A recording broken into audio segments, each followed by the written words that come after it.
Alors, chers élèves, chers apprenants, donc nous avons donc fini avec le grand 7 qui était intitulé limite de la fonction, voilà, de la composée des fonctions affines et des fonctions simples. Nous allons passer maintenant au grand 8 pour interpréter maintenant les résultats qu'on obtient. Toute limite qu'on calcule, il y a des interprétations graphiques.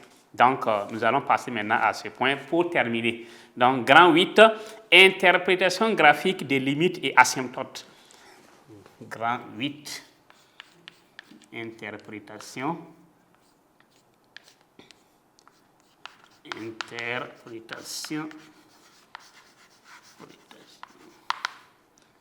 oui, graphique, puisqu'on le fait graphiquement, graphique des limites ou encore des limites et asymptotes.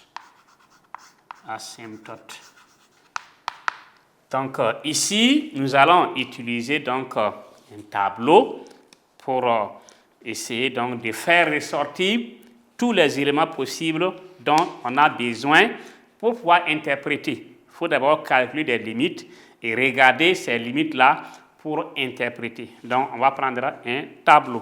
Donc, le tableau est le suivant. Cette colonne, les limites, interprétation.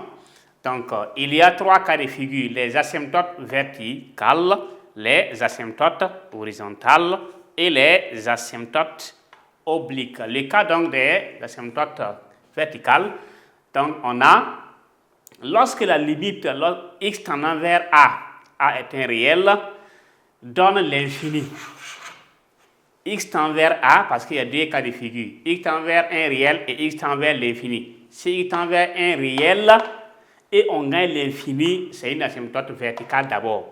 Parce que si x tend vers 2 et on gagne l'infini, dans le repère, on peut aller placer 2 et on trace une droite passant par ces 2. Cette droite-là, en effet, est parallèle à l'axe des ordonnées. Donc, c'est pour cela que l'asymptote-là est verticale. Donc, le premier cas, lorsque x tend vers A et on gagne plus infini, la droite d'équation, ça c'est l'interprétation graphique. Dans les exercices, le problème 12 points en terminale D et 10 points en terminale A, parce que le bac c'est subdivisé comme ça. Le problème, la fonction seule, ça fait 10 points. Donc, et les autres exercices 5. Ici, si on calcule la limite, on dit d'interpréter graphiquement. On va dire quoi? Limite de f de x tendant vers A. Pour préciser, le A égale à plus infini. Là, et maintenant, la droite d'équation x égale à A est une asymptote verticale à la courbe CF1. On précise quoi? Pourquoi en plus infini? Parce que la limite ici donne l'infini. L'asymptote là a un sens en plus infini seulement. Mais en moins l'infini, ici, on peut couper. Donc, si on prend le deuxième cas, la limite, lorsque x tend vers A donne moins l'infini, la droite d'équation x égale à A est une asymptote verticale à la courbe CF en moins l'infini. Donc, ça veut dire que si A égale à 2 et on trace la droite, la courbe ne doit pas traverser donc cette droite. C'est pour cela c'est une asymptote ou encore un mur dont on ne doit pas traverser.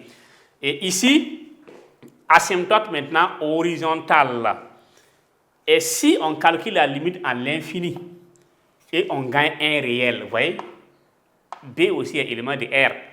Donc la droite d'équation y égale à B est une asymptote horizontale à la courbe CF1. À chaque fois, cet infini-là rime avec ce qui est ici. Parce qu'on a calculé en moins l'infini et on a eu un réel. Donc, à partir de moins l'infini, là, cette droite-là bloque la courbe. La courbe ne doit pas couper ça. Donc, limite, lorsque x tend vers plus infini, si on gagne B, la droite de l'équation x, y égale à B est une asymptote aussi horizontale à la courbe CF en plus infini. Donc, maintenant, on peut vous dire, montrer que la droite de l'équation y égale à ax plus b est une asymptote oblique à la courbe CF. Quand on dit comme ça, vous allez poser donc limite de f de x moins ax. Lorsque x tend vers d'abord moins l'infini, donc, mais ils vont préciser l'infini, c'est quel infini? Donc, si on gagne 0, parce que ici, là, la condition, il faut avoir 0, hein, la droite d'équation y égale à x plus b est une asymptote oblique à la courbe CF en moins l'infini. On voit souvent dans les devoirs, il y en a qui calculent, ça ne donne pas 0, mais ils concluent. Si ça ne donne pas 0, même si on conclut c'est 0, on va barrer. Parce que si tu calcules et tu gagnes 1, tu dis non, la droite d'équation y égale à ça ne marche pas. Il faut que ça donne 0. Ce qui fait que d'autres aussi forcent pour avoir les 0, même si ce n'est pas vrai. Donc, maintenant, lorsque x tend vers plus infini maintenant, de f de x moins a plus b égale à 0, la droite d'équation y égale à x plus b est encore une asymptote oblique. Donc, à la courbe CF en plus infini. Donc, vous voyez, ici c'est oblique, oblique, asymptote horizontale, horizontale, asymptote verticale. Donc, voici les 3 cas de figure qu'on doit voir pour que la fonction, étude de fonction, le problème soit au complet. Donc, alors, chers élèves, chers apprenants, nous sommes donc au terme de ce premier chapitre intitulé donc les limites donc, des fonctions numériques. On a vu donc à l'issue de ce chapitre, en grand 1, notion des limites. Et en grand 2, on a vu quoi? Limite des fonctions élémentaires. Donc, en grand 3, on a vu limite à l'infini d'une fonction polynôme. Et en grand 4, on a vu limite à l'infini d'une fonction rationnelle. Et en grand 5, limite à droite, limite à gauche. Grand 6, on a vu quoi? Opération sur les limites. Et grand 7, limite de la composée de fonctions affines. Voilà, la composée de fonctions affines et d'une fonction simple. Et le dernier point, grand 8, interprétation graphique des limites et asymptotes.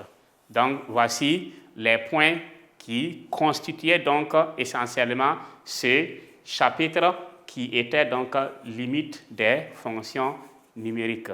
Nous allons donc maintenant aborder la partie exercice. Voilà, donc les exercices qui vont venir renforcer donc les éléments qu'on a vus. Donc, on va voir la partie donc, qui va suivre maintenant, la partie exercice.